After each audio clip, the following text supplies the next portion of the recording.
Big Shack is stuck in Ghana. We're just pushing shit uphill. It ain't gonna work. Andrew and I sat there in disbelief as we were perhaps bullied by Dean into extending the event. Typically of me, my vision's always bigger than the depth of my pockets, and it created quite a lot of difficulty for us. Till I actually realised the extraordinary cost he spent out there and the damage he'd caused to a lot of people in the community. I started to realise that the guy was not well, and he definitely needed to seek some help.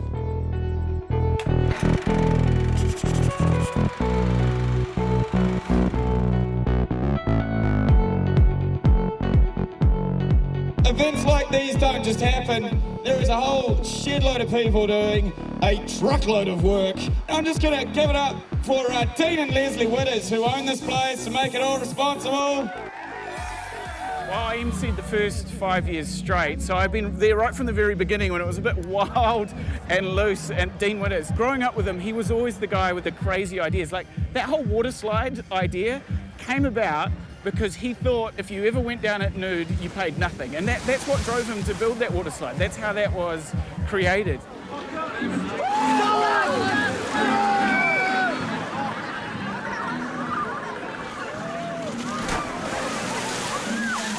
I think with Rhythm and Vines, it had quite a wild side to it. And we encouraged that.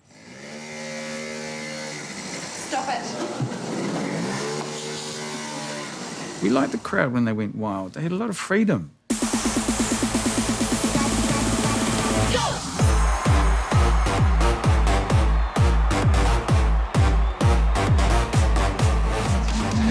It's crazy just to think, there's 10,000 people here now, so... How far are you going to take it? How far can it go? Well, I guess working with Dean Witters, whose property it is, we've kind of realised that anything's possible. The festival definitely would have never have really started without Dean. He was the driving force behind it in those early years. Theoretically, when do people officially allowed to come in here? 9. Is that right, 9? The big ideas were floating all the time. There was hammocks to be put up, there was the bush slide, there was the fencing to be completed, there was the bridge, there was a shitload to be done. Dean hated portables. He wanted all the punters to be able to have flushing toilets. And the main block, which was near the main stage, was on the other side of the river. And I said to Dean, how are the punters going to get to the toilets? And that's when he said, well, I've got a bridge. And he went and got a bridge, a 40-ton bridge. Overnight, it was a massive, massive undertaking. The council didn't have a clue what was going on. But by that afternoon, there was a bridge there. And so we go to Rhythm Vines and say, oh, shit, this is where the bridge is. Okay. I'm not saying anything. If someone comes up with some innovation, I'll say, yeah, go, mate. Forecast is great. Kids are having really good time. A lot of them have gone to the beach today. Yeah, it's beautiful weather out there. It's unlike Big Shack. Man, it is hot. Yeah, what's the go? So why hasn't he turned up? They closed the check-in deck. They wouldn't want the actual flag. Okay. So it's like a huge nightmare. Big Shack is stuck in Ghana, of all places, so he must have been there for Christmas with his family. So he's not going to make his set time tomorrow, which is taking a bit of a reshuffle at our end. Okay, good. So we can take him by Joburg. Yep. So from Accra to Joburg, and then he gets in tomorrow night at 11. So that is an option. Okay, can you hold it? Can you hold that flight for me? I just want to run it past them and just see if this is what they want to do as well. He's got a 30-minute set, so it's a long way to travel from Ghana. I think he's got 5 flights to be here, but I know the crowd are looking forward to him, and it'll be great to have him at the festival. Big Shack. Woo! I want to hear that one song. And it's the only song he has. Surely he's going to start with it. Surely we can go to... He has one song. Who even... How did he get... Who is he? Hello, Josh. Hey, look, I've got a solution here. What we can do is, because you guys are in New Zealand until the 31st, we can put Big Shack on to the next day, and he can play before gigs. Brilliant. Absolutely brilliant.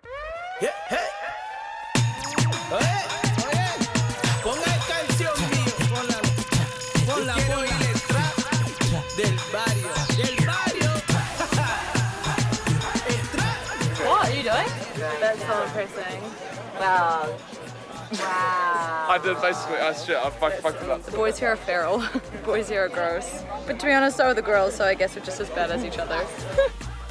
A topless woman fought back when someone groped her at a music festival in New Zealand.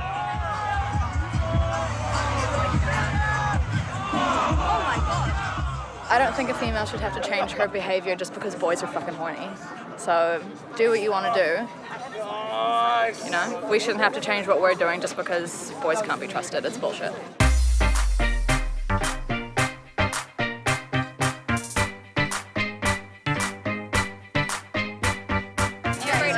You're only here for 4 nights. First night, you try to be mellow, it never works out. It never works out, you try. Because you'll be home soon and then it's over. I always had the feeling that you seem so serious. You're not the type to love much. You're too... Midnight tomorrow night in New Zealand. Okay, fantastic. One way per person, 5,000. Yep. I remember the day that Dean wanted to expand the event and put another 5,000 tickets on sale. They were all being very cautious about it, saying, oh no, we need to grow slowly. And Dean was like, give me one reason why we can't.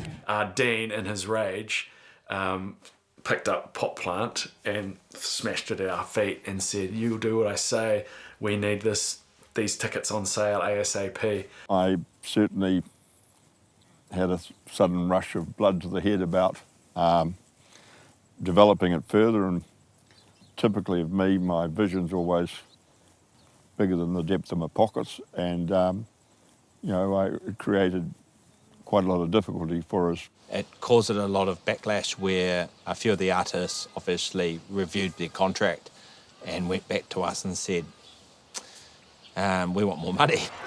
Who's ready for a big shot? Make some noise right now. Yeah, I'm from Ghana. Bro, I had to go back to London, from London to Singapore, from Singapore to Auckland. It was mad.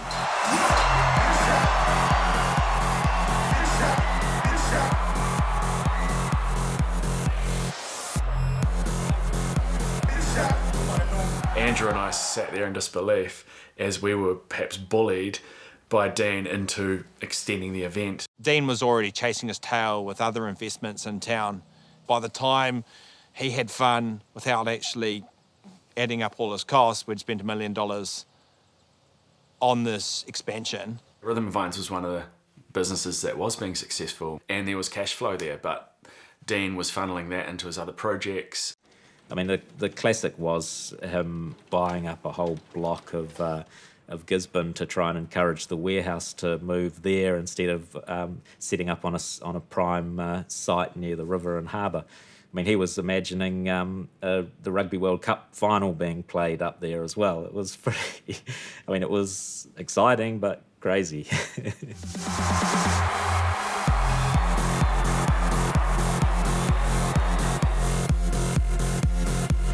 27 hours flying for this, but it was worth it, man. Their, family empire was crumbling, and there were creditors, and there were, family discussions going on, and here I was, a bit of a third wheel to it all. I'm not saying I ran away from the politics that were happening out here. But I was able to start developing the campgrounds in town and not get too caught up in festival politics. It's a cruel thing sometimes. Yeah, Andrew was great. We removed the business away from the family troubles and we put it into another accountancy firm just to kind of get that divide.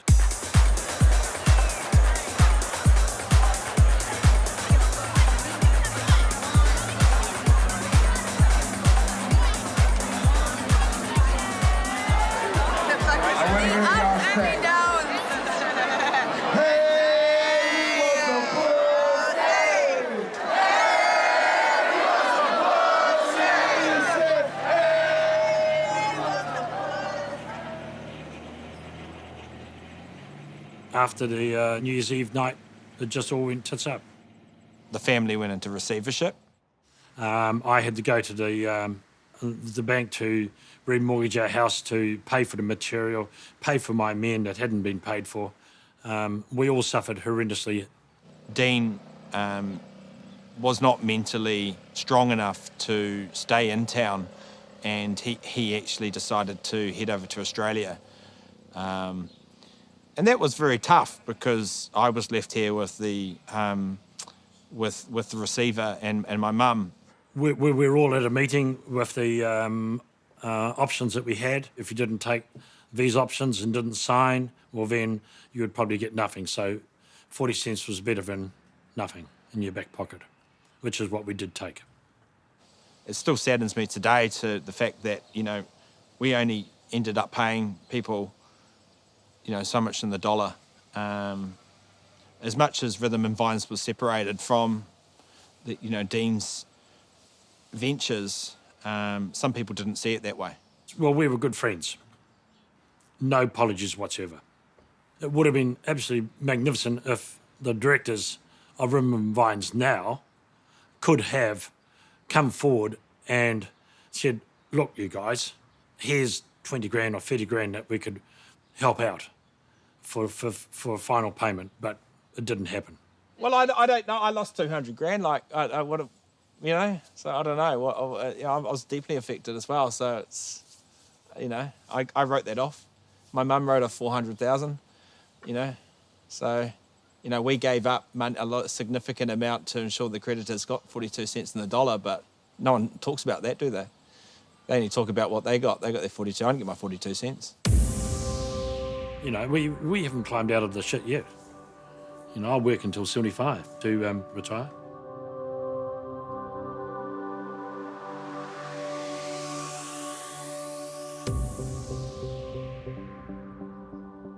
There were some very dark days there for my father, and he did try and keep himself sane, but it was the dark hole.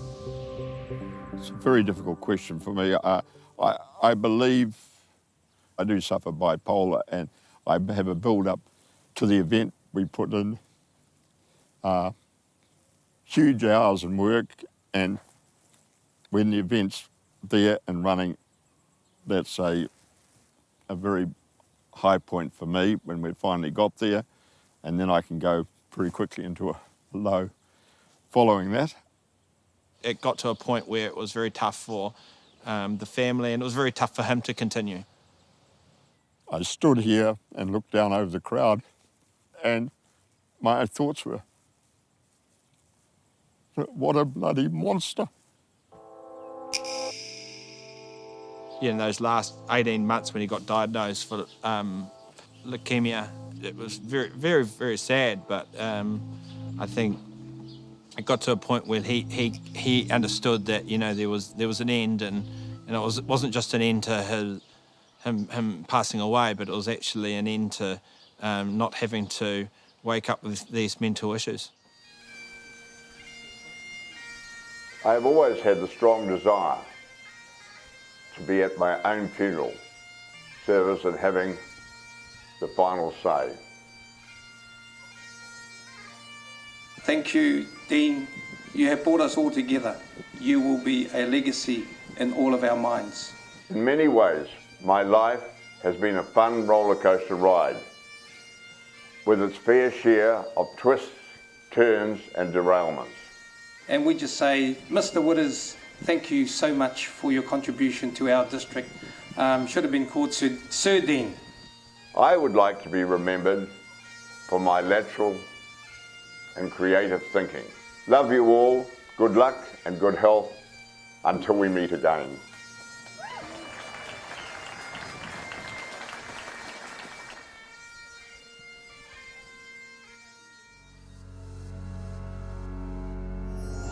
Supporting local content so you can see more of New Zealand on air.